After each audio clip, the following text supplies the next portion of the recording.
Check, check. 7:30. 7:30. 7:30. It is 7:30. It is. What's up, guys? How are you doing? How are you doing? How you been? How are the kiddos? How is the mom and dad? You know, peace and blessings to you all out there in the world. My name is Soul Expression. Welcome back to the Inner Storyteller. Welcome back to your real life.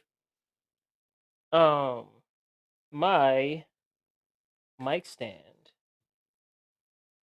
is forever in need of some adjustment, and I'm happy that you're here. Welcome back. If you are here, know, know meaning KNOW, that you are in for real conversations, okay?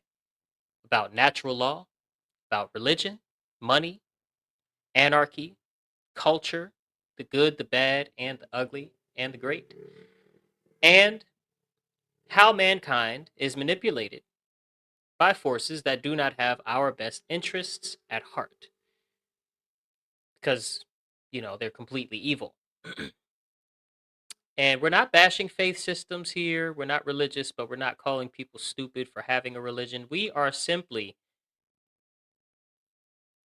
examining the psychological effects of the stories that we have the most faith in and the ones that we have the most stake in. And that examination has to sit right alongside an honest look at the current human condition, which is slavery. Government is slavery. And as we examine how these stories shape society, we have to keep returning to the question, what can actually be improved with a proper understanding of the inner storyteller and how it works? And if any of that makes you a little uneasy, a little angry, or uncomfortable in any way, please be assured and reassured, good people, that although you are 100,000% encouraged to stay, you are also welcome to leave at any time. What's happening, Nick? What's up, everybody? So today we are getting into some current events. Okay, let's talk a little bit about our good friends covering the ongoing investigations into who killed Charlie Kirk, why, and how, as Baron Coleman likes to put it, and talk about how these stories are being reacted to. Okay, also visiting the Carmelo Anthony tragedy, just how these, or I should say maybe Austin Metcalf tragedy. He's the victim, not Carmelo. How these tragedies are being responded to, how what our reactions say about us, say about our level of consciousness and our awareness of how the world works and what really matters in this world if we do indeed have and acknowledge our shared human objective to create a better world for our children and ourselves, maybe, or at least start to get there for ourselves, but definitely to leave a better world for our children, right? And what's a better world? Well, in general, less coercion, more free cooperation, less um, less stripping of people's rights, and more exercising of people's inherent rights, right? Just very general. And indeed, indeed, we're gonna get into to all of that in due time. But let's get into my little notes here. Today, I want to talk about how we react to tragedy, not what we think about it. Okay, not what the facts say about the tragedy, but how we react to tragedy. Because I think the patterns of our reactions across political lines across racial lines, even across time eras and ideological communities that have almost nothing else in common.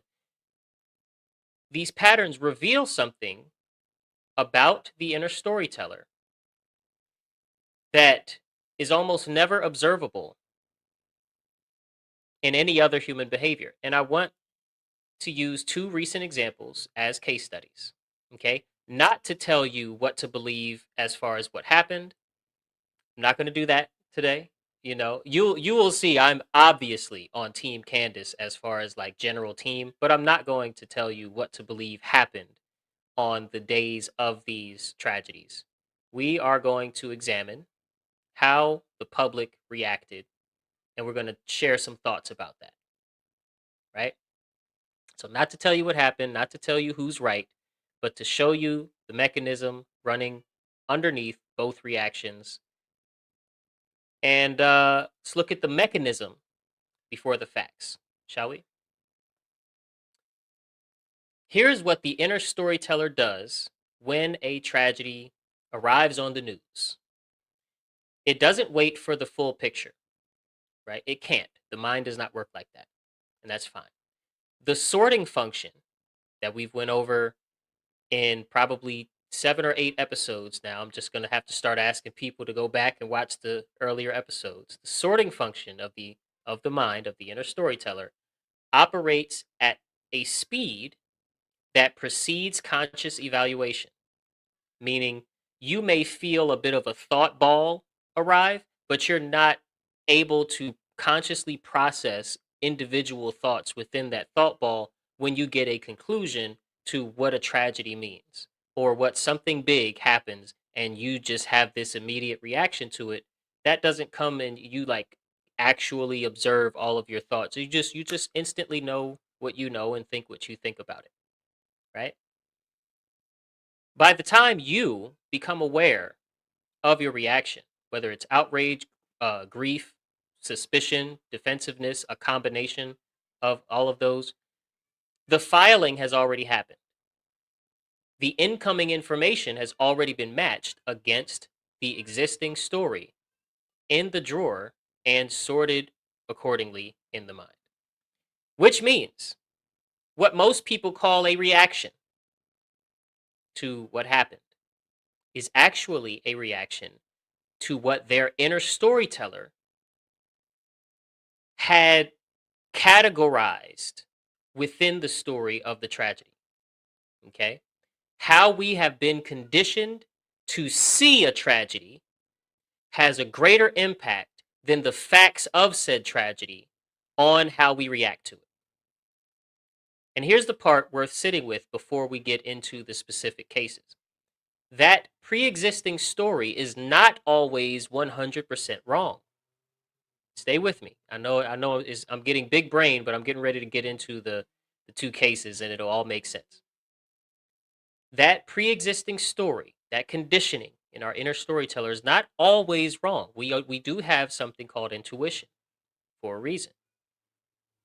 The history of racial bias in American courtrooms is documented and real, for instance, right? The history of government deception in high profile assassination cases is documented and real. Having a story informed by that history is not a problem at all. The problem, good people, is when the historical story becomes the verdict on the specific case before the specific facts are actually examined. Meaning, when we're unable to feel and sit with our reaction, our emotional reaction, and disallow it from concluding for us what the facts are supposed to conclude, help us conclude, right? Prematurely. When the pattern substitutes for the present moment examination, meaning when the pattern of deciding and concluding substitutes for present moment examination of the facts, and when the feeling about what this kind of event means overrides the question of what this specific event actually was, that's what we're going to look at today. So first, Charlie Kirk, the Charlie Kirk's assassination. Let me go ahead and make myself bigger again. let's take a look at Charlie Kirk's situation. As you may know, on September 10th, 2025, Charlie Kirk was allegedly shot and killed at Utah Valley University in Orem, Utah. A 22-year-old named Tyler Robinson was arrested the following day and charged with aggravated murder. The prosecution is now seeking the death penalty for said Tyler Robinson. Now, I want to be clear here. Again, I am not arguing that Robinson is innocent. I am not arguing that the official story is proven false. Okay? I am not even arguing that, and I'm definitely not arguing that the official story is true.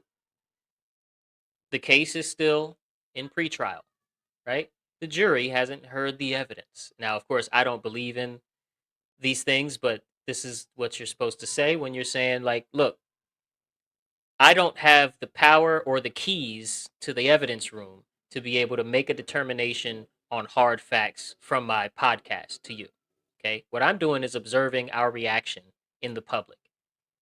Because two distinct communities have now formed and really formed almost immediately, and both have been reacting ever since in a particular way that I've happened to notice and that I feel is very important to my cause here on this show.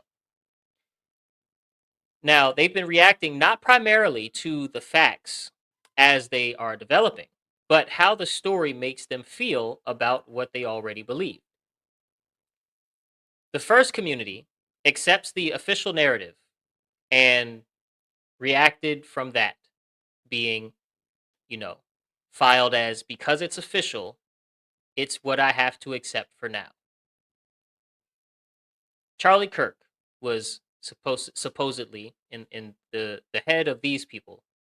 Charlie Kirk was murdered by a politically radicalized leftist who engraved memes into bullets in his shell casings, pardon me, in his spare time.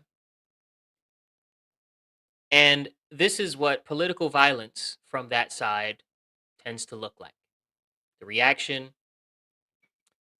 on this side, the side of people that think the official narrative is true, is some grief, some outrage, some celebration, as some people that felt like Charlie Kirk was spreading some sort of hatred towards their favorite group of people. Some people were happy to learn that some sort of leftist ended up taking him out, right? The facts of the case were received and processed to the extent that they confirmed that filing to that group of people. Anything that complicated that particular filing, okay, when I say filing, I mean internal categorizing in the brain, in the head. The evidentiary questions, the procedural anomalies, the inconsistencies between early statements and later statements, all of those things were sorted into conspiracy theory drawer, and everything coming from the official narrative writers was filed in the trustworthy drawer, right? Then there's a second community, which I am a part of, that noticed specific anomalies in the official narrative and reacted from that filing, right? For instance, the bomb dogs searched the area and found nothing. Then an FBI agent sends a rookie cop over to the same area already searched by the bomb dogs, and that cop returned with the weapon. And this is the weapon that's supposed to have been fired, right? The first official statement from the officers on the scene said that the father recognized the gun from an image shown on the news. A statement that was later pivoted to, well, the father recognized his son from surveillance footage that was put on the news, right?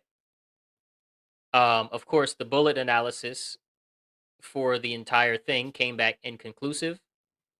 The fragment that was recovered from Kirk's autopsy could not be positively matched to the recovered rifle.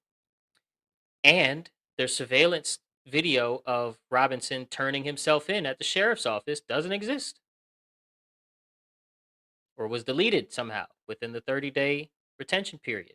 The FBI's own reconstruction team was delayed reaching the scene by a full day because Kash Patel had been using the agency planes for personal travel, and Robinson made no formal confession at arrest. It seems he may have implied involvement without confessing to any crimes. Now, both communities are reacting to how their existing story tells them to feel about the event, myself included. First community is reacting emotionally and almost entirely so. Not really holistically, not openly open to new information, not cooperatively, not even with any sense of curiosity about the anomalies that are reported in public, just emotionally. Because engaging with the anomalies would mean reopening a drawer that tragedy already closed. And reopening that drawer doesn't just implicate this case, it implicates the entire filing system. If the official narrative on something this visible and this politically charged can be substantially wrong, then the drawer labeled authorities are basically trustworthy on major events has to really be re-examined. That's not a local threat, that's an existential threat to a whole architecture of stories being held in comfort. The second community is reacting to their existing distrust of agencies and news media outlets, of official narratives, political machinery surrounding this case. All of the apparatus of distrust, right? The anomalies for them confirm what they already believed, which is that these officials are not trustworthy to give an official story about anything, which means some of them may have stopped examining the case. Some of us may have stopped examining the case when the anomalies confirmed that filing. Oh, we know what happened. It was Israel. Oh, we know what happened. It was the FBI. Oh, we know what happened. It was Trump. Something, whatever. Oh, we know what happened. It was Donald Duck, right? I forgot that Donald Trump and Donald Duck have the same first name. I was trying to say something that's almost sounded like a pun. um, I tried to say something completely uh false. I should have said Daffy Duck. Anyway, anyway, it was Bugs Bunny. There we go.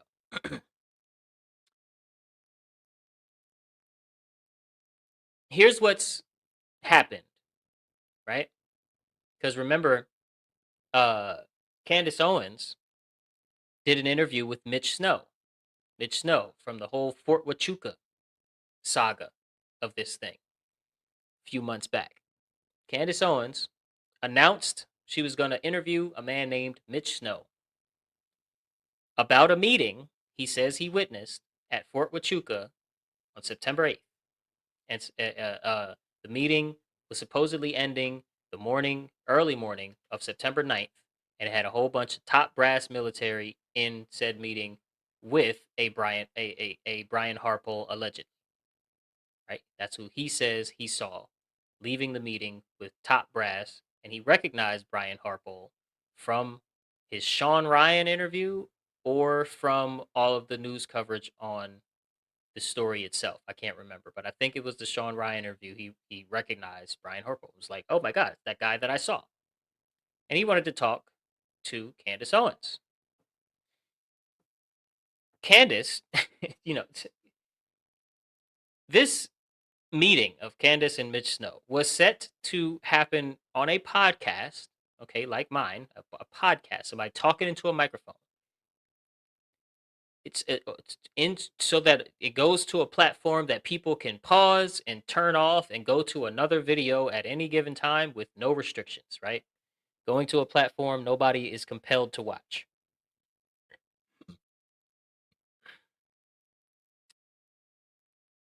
This meeting between these two is going to happen on a podcast in somebody's basement. And in the days leading up to it, Candace was met with threats to her reputation and her credibility. And oh, we're gonna interview Miss Snow's past lovers and ex-wife and ex-girlfriends and whatnot, and they're gonna tell the world how bad of a person Mitch Snow is, and all of these things to get her to decide to not take the meeting, to not do the interview, to pull back and say, actually, you know what? I don't I no longer want to interview this person because of of something. The internet told me not to, I guess. Or because he made his ex mad or something. Now think about, because I don't want you to get lost in the weeds here. Think about what that reveals about the mind, right? You don't urgently suppress a conversation that confirms the story you're already telling. You don't coordinate attacks on a podcaster, allegedly, doing a basement interview if the interview poses no threat to anything. The suppression itself is information about human beings reacting to a story that they're supposed to protect. And the people doing the suppressing, right? And they came from multiple directions. All of the Zionists, all of the forever Trumper accounts, right? People who share almost nothing else ideologically converged on the same target at the same time because, you know, well, it seemed because they got marching orders, but let's just say because it's just such a danger to the story that they were telling themselves about what happened on September 10th that Candace even entertained someone's story about seeing Brian Harpole in a secret meeting on September 8th, 2 days beforehand, or 9th, the day before. Different inner storytellers, different base story, same defensive reaction to the same perceived threat to their respective narratives. The reaction in every direction tells you something about what's being protected, not necessarily what actually happened on the day of and leading up to the day of. What the story around what happened means to the people running the story seems to take precedent and seems to hold first priority positions.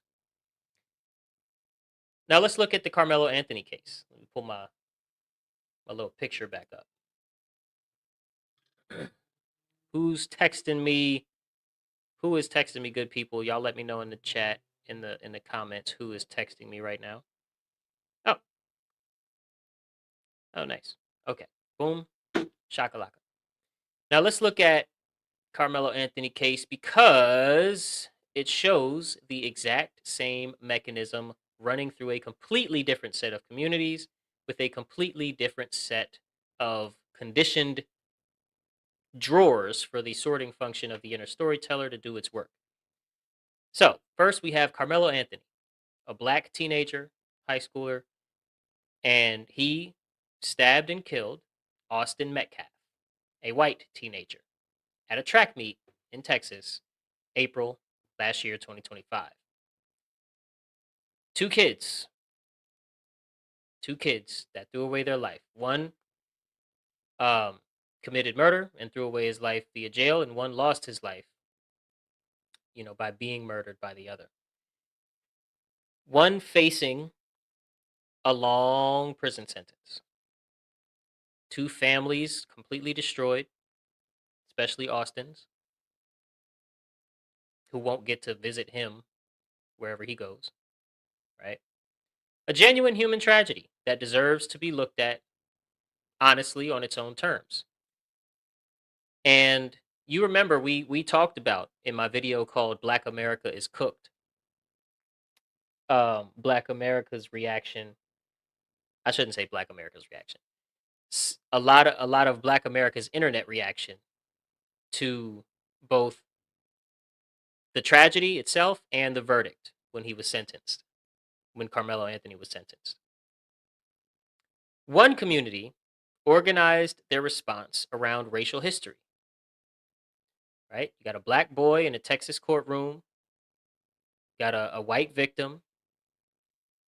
The history of what that combination has meant in American courts is very long and documented and very painful for black people. The reaction was to frame everything through that lens. Okay? The reaction to the tragedy was to frame everything through that lens of the historical documented history that leans in favor of whites in Texas courtrooms.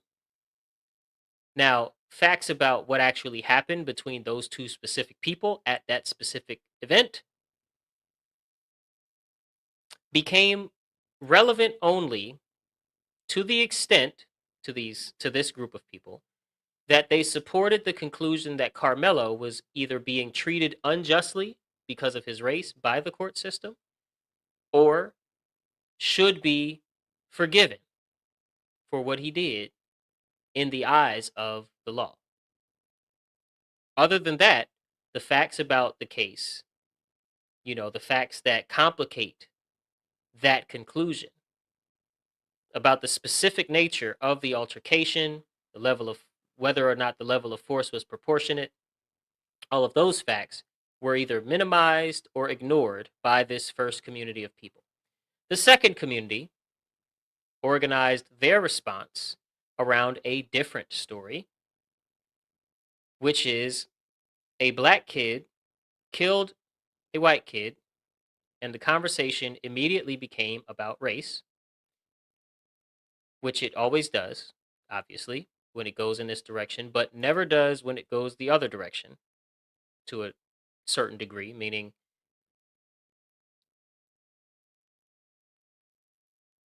that should be obvious. The reaction was to frame everything through the racial lens, and their filing said that this is a clear case. The facts speak for themselves. The people making it about race are the ones making it about race, not us, right? That was their sort of general attitude.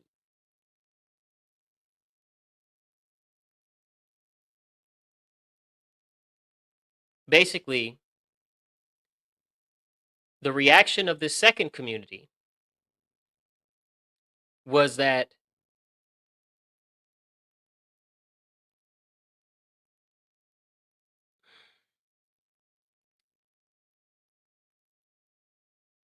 I want to make sure that I word this right. Hold on. I want to find where I put my original little note here.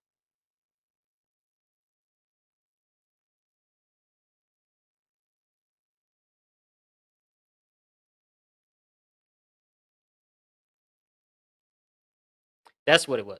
The reaction of the second group of people was basically, well, white people can never just tell the truth about black people without it coming off to them as racist, even when they murder white people in broad daylight.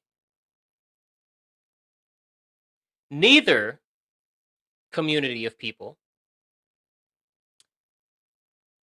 were focused on something like the facts of the case matter more than the race of the parties, and we just have a clear cut example of a level of force that was fatal, and it was fatal unnecessarily and completely disproportionate to the force that it was in response to. That that was not the general um, reaction on the internet,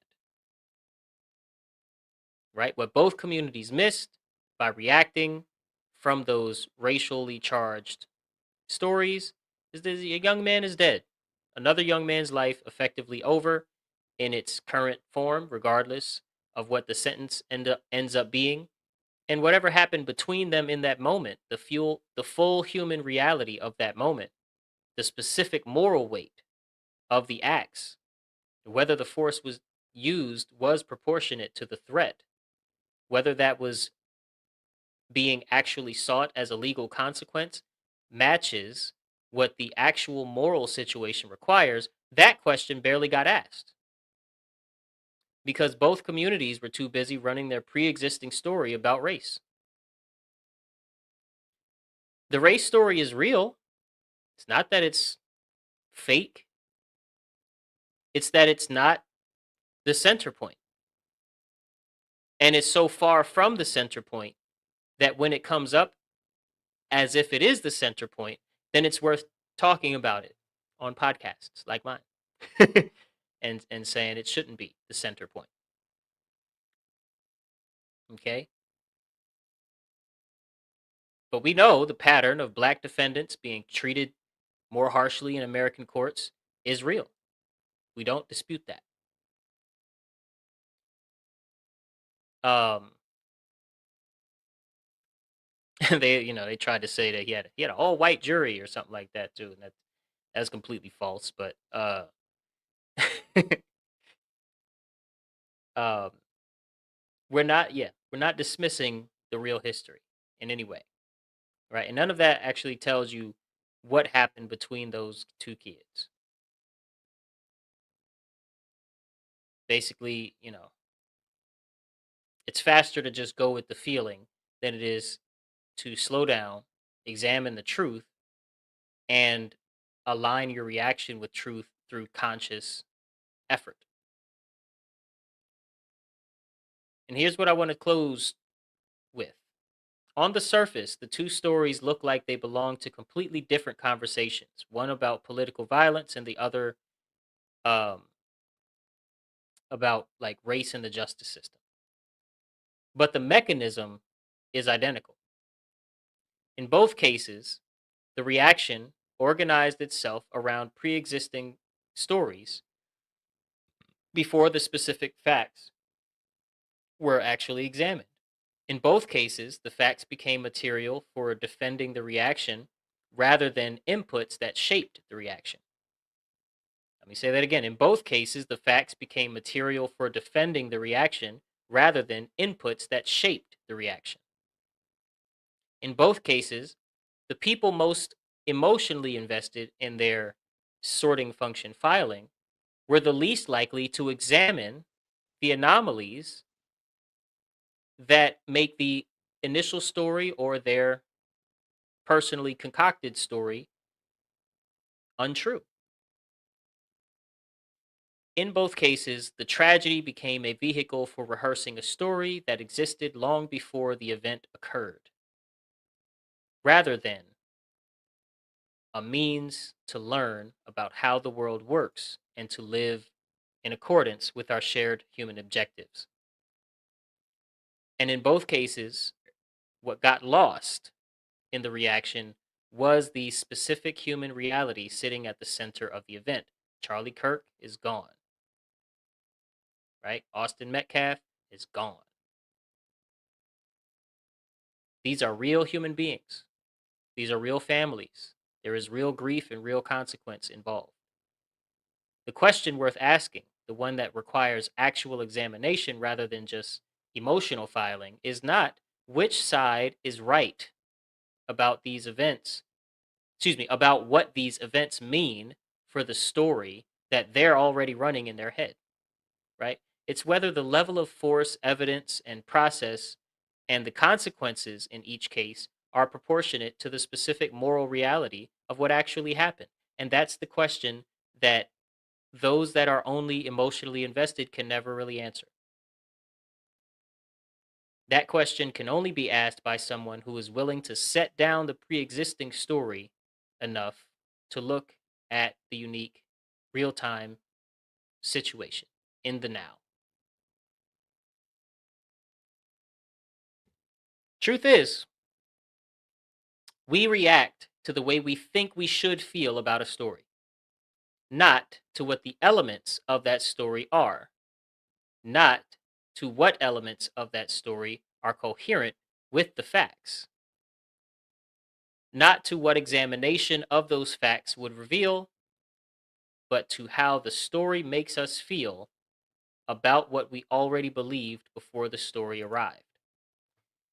And that is not a failure of intelligence. God didn't make a mistake in building intelligence, right? It's not even a failure of personal intention. Most of the people reacting, right, in either direction, care about the truth in their own ways as they understand life. It is a failure of continued examination and often a failure of character development because it's a failure in caring enough about what really matters. Specifically, the failure to catch the sorting function filing something as either conclusive or decided before evidence is there to lead to that conclusion logically. The failure to notice that the reaction already happened before the thinking did.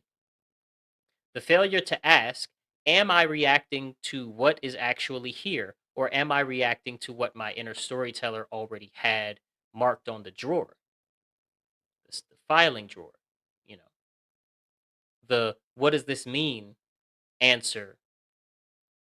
Am I just holding the what does this mean answer as truth? That question is uncomfortable, regardless of which community you belong to. Because the answer, if you're honest with yourself, is almost always the same. And it's that we are reacting to the way that we think we're supposed to react to the story. We are reacting to how we think we are supposed to feel about what happened.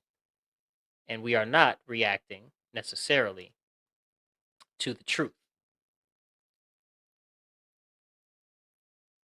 But the question we got to keep coming back to, always, in all ways, is what story are you willing to live? Please let me know in the comments, good people. It has been a pleasure hanging out with you today. It is indeed Wednesday, so I will see you all tomorrow for the next one. Let me know what story you're willing to live in the comments. And yeah, much love. Peace.